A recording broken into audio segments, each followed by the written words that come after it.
You've seen this roof before, even if you're not a roof enthusiast. And according to movies and TV, bad things happen here. The Addams Family, Psycho, Stranger Things, Lovecraft Country, Elvira Mistress of the Dark, It, Nope, Locke and Key, The House with a Clock in its Walls. It's called a Mansard Roof, and it's commonly found in the US on Second Empire houses, built in the later half of the 1800s. And occasionally they might have a tower, or maybe two if they're feeling particularly ostentatious. But sometimes in fiction, things get taken to an extreme. If you've seen Wednesday, the show, not the day, you've not only seen this roof style, you've seen a dozen towers. Nevermore Academy is more tower than it is building. Let's do a count. From the opening shot, it's 1, 2, 3, 4, 5. From a slightly left angle, we get more. 6, 7, 8, 9, 10, 11. And then it turns out Wednesday is performing on a tower we can't even see in these shots. For all we know, they might be farming Mansard towers on the other side of this building. It must have been hard to find a building in this style with that many towers to film in. But they didn't film in a building with a Mansard roof. This is Cantacuzino Castle in Romania, which was used as Nevermore Academy. And the building in real life is not so much this, but is actually this. It's a lot smaller and has a hipped red tile roof. So why would they bother computer generating an entire new roof style on this castle instead of just using what they had or recoloring it black? It's because a Mansard roof isn't just a roof. It's a cultural symbol that means that house is scary. Beware. And that roof, that cultural connection, may have started with Wednesday Addams.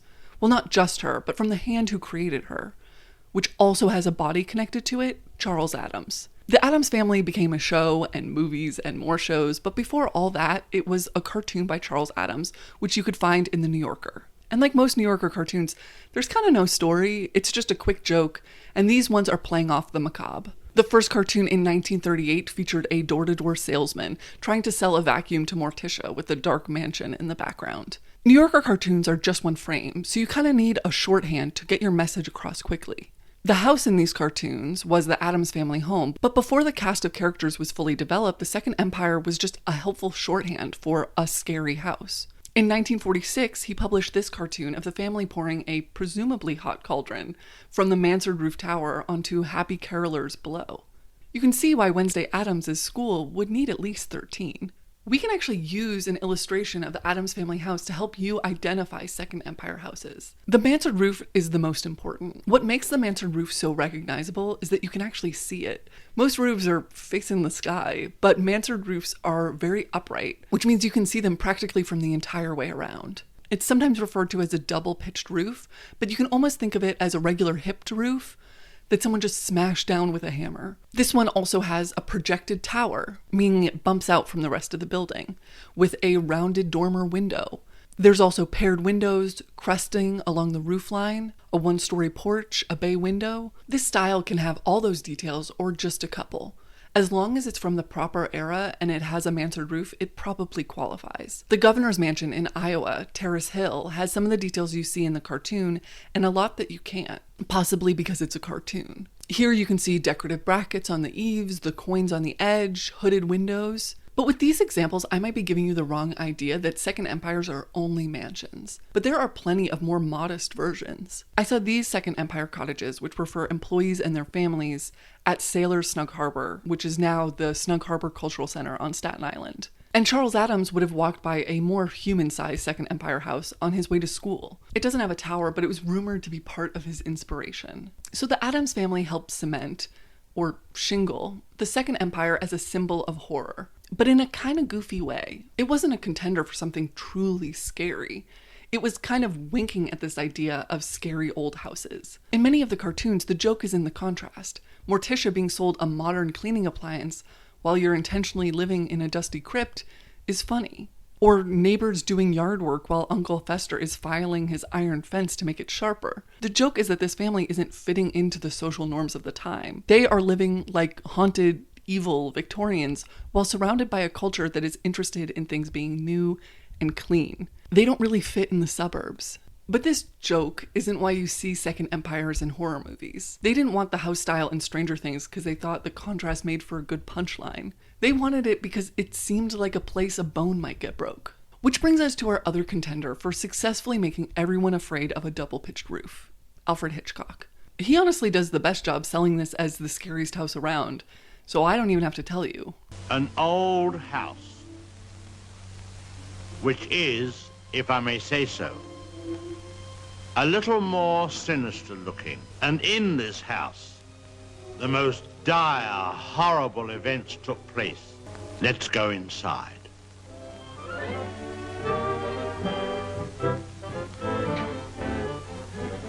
I also think we should bring back this type of trailer because I want to walk through your set. And I'm intrigued. And I've already seen the movie. The house is a set. In some photos from the back, you can see that, proving that it really is what's on the outside that counts. The interiors were filmed on a soundstage. I think what works so well in Psycho is the angle of the house. The way it looks freakishly tall and foreboding. And Hitchcock had thanked an artist for that inspiration. An artist who just happened to be freakishly tall. I'm sorry to anyone who's 6'5" or over. It's very tall. Now, as if you're a taxidermy bird forced to watch me in my office, I'm going to tell you why Edward Hopper was probably afraid to stop painting Second Empires. Edward Hopper was in his painting flop era, but there was no previous success era. He had sold one painting in 1913 when he was 30, and he hadn't sold another one since. In the meantime, for money, he was illustrating part-time for an ad agency, creating work for a trade magazine. He had gone to Europe a few times, where he painted one of my favorite pieces. But there wasn't much interest in his work. And that might have been because he hadn't yet met the house that would change his life, and the person who made a lot happen for him, his future wife. In 1923, he was 40, and he took a trip to Gloucester, Massachusetts.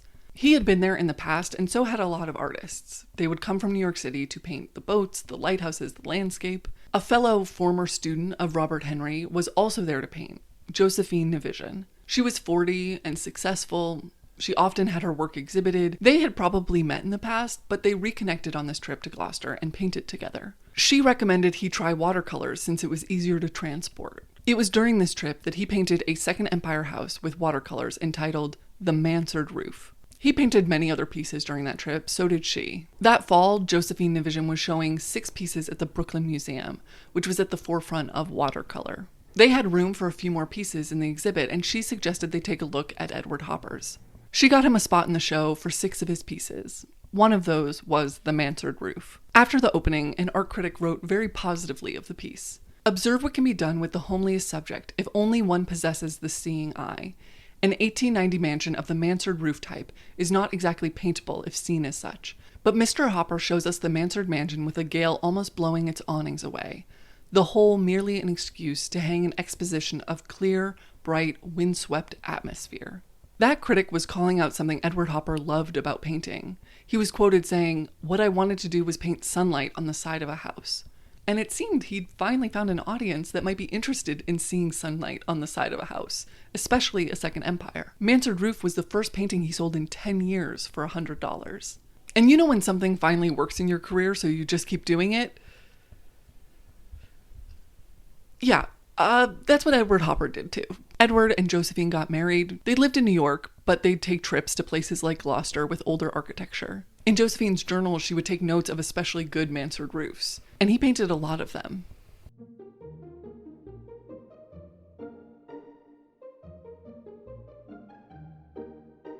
From that towering pile of mansard roofs, House by the Railroad was a big winner. During its exhibition, it got called the most striking picture with this review. Without attempting to be anything more than a simple and direct portrait of an ugly house in an ugly place, it succeeded in being one of the most poignant and desolate pieces of realism that we have ever seen. Oh, did I not mention that people thought Second Empire houses were ugly? He was painting these houses in the 1920s. The majority of them were built or remodeled between 1860 and 1880. And is it not common to think everything your parents or grandparents picked out was kind of garish? People loved this style at the beginning. It was the style. The roof was originally named after Francois Mansard, a French architect who popularized the style. He died in 1666, but his roof lived on. It had a revival during the actual Second Empire in France, and its popularity in France inspired a new style in the United States. Although French elements were part of the inspiration, North America definitely created its own form. A writer, John Moss, in the 1950s, wrote about it in his book, The Gingerbread Age. The Mansard era was short but busy. The Civil War did not bring construction to a halt.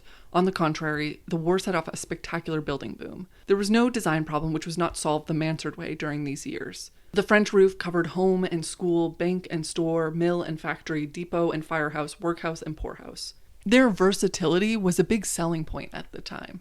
The mansard proved wonderfully adaptable in American homes in the city, in the suburb, in the town, in the village, and on the farm. American mansard homes stand alone, semi-detached, or in the row of a city block. The style has become identified in the folklore of America with the mansions of the rich, especially the newly rich. But this has little basis in fact. For every pretentious mansard residence, there are hundreds of middling-sized homes with a French roof. Now, John Mass was coming with love and appreciation for this roof that he felt had been unfairly maligned. His whole book is questioning the venom that people felt towards Victorian houses and architecture, and I think was one of the early steps toward renewed interest in the style in the 1970s. He pledges his love for the style with a series of photos of Second Empire buildings and homes. On the last page, he includes a large mansard house with a full-width porch. In front, there's a sign that reads, "The Bible Presbyterian Church will be erected on this site." Below, he writes, "The mansard houses are being torn down by the thousands." And that house is gone. This church was built in its place in 1950. Now, we don't have the exact numbers on how many Second Empire houses didn't make it. And there isn't an easy way to find that out. So instead, I chose a hard way that doesn't tell you that much. In this book, he included photos of the style he liked so much. And we're going to see what's still around. Well, the State War and Navy building is still standing, but now it's called the Eisenhower Executive Office Building. Then, designed by the same architect, A.B. Mullett, we have post offices in New York, Boston, and Philadelphia. The New York one was referred to as Mullett's Monstrosity. All three of those were demolished in the 30s and 40s. West Virginia University still has Woodburn Hall, and Philadelphia City Hall has yet to be razed. The Weatherford Fruit and Melon Center is a county courthouse in Texas and is still there. The Grand Union Hotel in Saratoga Springs was demolished in 1950. The Congress Hall Hotel in Cape May is still there and as oddly designed as ever. The rest are pretty hard mode. They are just photos he took. I don't know if this Vermont Second Empire is still there or these two from Elizabeth, New Jersey, but this little storefront in Slatington, Pennsylvania is looking as cute as ever on Google Maps. And who knows regarding this side porch in Brewster, New York. But if you've seen any of these unidentifiable houses, please tell me in the comments. Then on the final double page, there is a Second Empire in a former mining town, and on the right, an apartment in LA. The apartments were a historic landmark and were moved a few times as LA got more car-centric infrastructure, but were finally demolished in 1979. The photo on the left was taken by Arthur Rothstein for the Farm Security Administration. It was through this New Deal project that got us photos like Dorothea Lange's migrant mother. Arthur Rothstein was also photographing the rural United States, and it was on a trip to Virginia City, Nevada, where he got this photo of a former mine office building. While he was there, he also got a possibly even more haunted photo, labeled Abandoned School. This was a school that fit 1,000 students of all grades, but when he took this photo, the population of the entire city was less than half of that. This was a mining town, and in the mid-1860s, the population was estimated at 25,000 people. But the mine's output slowed, and the census shows the rapid decline. A city of 8,000 in 1890 was a population of 2,500 10 years later. In 1940, when Arthur took these photos, the population was 500. When the jobs left this area, so did nearly everybody else. Now, surprisingly enough, both of these buildings are still there. The school has been turned into the historic Fourth Ward School Museum, which I would love to visit someday, and the dark mansard overlooking the mines below has been painted yellow and is now a private residence. They beat the odds. When I first saw these photos, I never expected they would still be around. And emptiness is what I think makes Second Empire so scary. The main benefit of a mansard is it adds a completely livable floor tucked within the roof of a home. Compared to other houses from the period, it was intended to create more living space and fit more people than you'd think. The true horror is what happens when that house is empty or nearly empty. Norman Bates wasn't living in a big house with a bunch of friends and family. He was living alone in this place that was meant for a crowd. If no one wants to live in that house anymore, or its residents are getting older, it becomes a remnant of what was, not what is. The house might not be in fashion or too derelict, or it's in a place where you can't get a job. It suddenly becomes a house with not enough people and too many rooms, and ghosts are just looking at a good opportunity. And that got me thinking back to our boy Edward Hopper. In that review of A House by the Railroad from earlier, they said it succeeded in being one of the most desolate pieces of realism. And being desolate or lonely or isolated is something Edward Hopper got a lot of comments on. Even when he was painting people together, they still looked like the most lonesome people on earth, maybe even lonelier when they're next to someone else. And when he paints a house, it has the same effect. His talent is making everything feel isolated. His paintings of Second Empire houses reignited interest in the style, but it carried with it all the forlorn energy that radiates from all his paintings. To viewers in the 1920s, it still might have been an ugly house, but it was an ugly house with a story worth putting on canvas. That would transition to a house worth putting on film, putting on TV. I don't think Second Empire houses are that scary in real life. There's no evidence that bad things happen in them more often. It's just an 150-year-old house with a Vampire Weekend song written about it. Okay, when I said the band's name, it did sound scary. It being an ugly house is really in the eyes of the beholder. John Mast talked about this house style being too risky. There's always room for disagreement in matters of architectural taste. Some contemporary buildings are admired for their pure and pristine design, while detractors profess to find them arid and sterile. Only a thin line divides the bold and self-confident from the vulgar and ostentatious. But whether it's bold or vulgar, it's certainly memorable. It's a roof that you can spot a mile away even if you don't really care about architecture. I wonder if there will be a new horror house or horror roof in the future. If Hopper and Addams and Hitchcock were poking at a home style from 50 to 75 years ago, it makes sense that we should start creating our own version from the 1900s. Maybe a ranch, a neo-colonial suburban, a McMansion could get a place in horror history. Some of them already have. But I don't foresee any of those house styles being quite as iconic or consistently used as the Second Empire. Because unless you can recognize a house when it's completely dark and only lit up by lightning, I think you've yet to find the right replacement. I'd love to hear your favorite horror house in the comments. I'm always making videos kind of about this theme. Thank you for watching this video. I'm so close to 100,000 subscribers, which feels impossible. And I just want to thank everyone who's subscribed, who's thinking about subscribing, who's watched. I feel so lucky to be able to make these videos and that people actually watch them and like them. Mind-blowing. For Patreon news, I'm going to be making a mini goth mansion in The Sims in October. My idea is it's a house that Cassandra Goth could move to when she ages up. It might kind of look like those ones from Snug Harbor. I just think they're like a cute petite house. Okay, bye everyone.